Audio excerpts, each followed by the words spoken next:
আজ বৃহস্পতিবার 17 এপ্রিল 2025, 4 বৈশাখ 1432 বঙ্গাব্দ, 18 শাওয়াল 1446 হিজরি। জানিয়ে দেব আজকের দৈনিক আমার দেশ পত্রিকার শিরোনামগুলো। 1 লাখ কোটি টাকা পাচারে মেঘনা গ্রুপ, গোয়েন্দা প্রতিবেদন। তদন্ত শুরু করেছে এনবিআর। 71 টিভির মালিকানায় মেঘনা গ্রুপ। মোস্তফা কামাল ও পরিবারের ব্যাংক হিসাব জব্দ। যমুনায় দুই পক্ষের বৈঠক।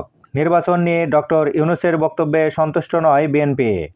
ভোট জুনের পরে যাবে না, জানালেন আইন উপদেষ্টা। মতবিনিময়ে বাণিজ্য উপদেষ্টা। 50,000 কোটি টাকার বৈদেশিক দায় শোধ করেছে সরকার। এবার শেষের পাতা। সরকারের রাজস্ব দলীয় সুবিধাভোগীদের পকেটে। হাসিনার দুঃশাসন। কর অব্যাহতি সুবিধা বাতিলের সুপারিশ আয়কর টাস্কফোর্স কমিটির। আয়কর অব্যাহতির সুযোগে অর্থ পাচার। আয়কর অব্যাহতি সুবিধার আওয়ামীকরণ। লন্ডনে খালেদা জিয়ার সঙ্গে ডাক্তার শফিকের সাক্ষাৎ। দুই দলের জন্যই ইতিবাচক ভাবছেন বিশ্লেষকরা। প্রিমিয়ার ব্যাংকে 1.5 কোটি টাকা জরিমানা। জব্দ অ্যাকাউন্ট থেকে টাকা সরিয়ে নিলেন ইকবাল। দল নিবন্ধনের শর্ত শিথিল হচ্ছে, বাড়ছে না সময়। সীমানা আইন সংশোধনে ইসির তাগিদ।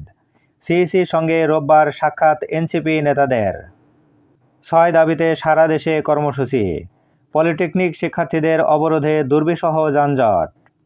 বিশ্বের 100 প্রভাবশালীর তালিকায় ডক্টর ইউনূস। ভারতে ওয়াকফ নিয়ে প্রশ্ন সুপ্রিম কোর্টের। হিন্দুদের ধর্মীয় ট্রাস্টে মুসলিমদের জায়গা হবে তো? 15 বছর পর আজ বৈঠক পররাষ্ট্র সচিব পর্যায়ের।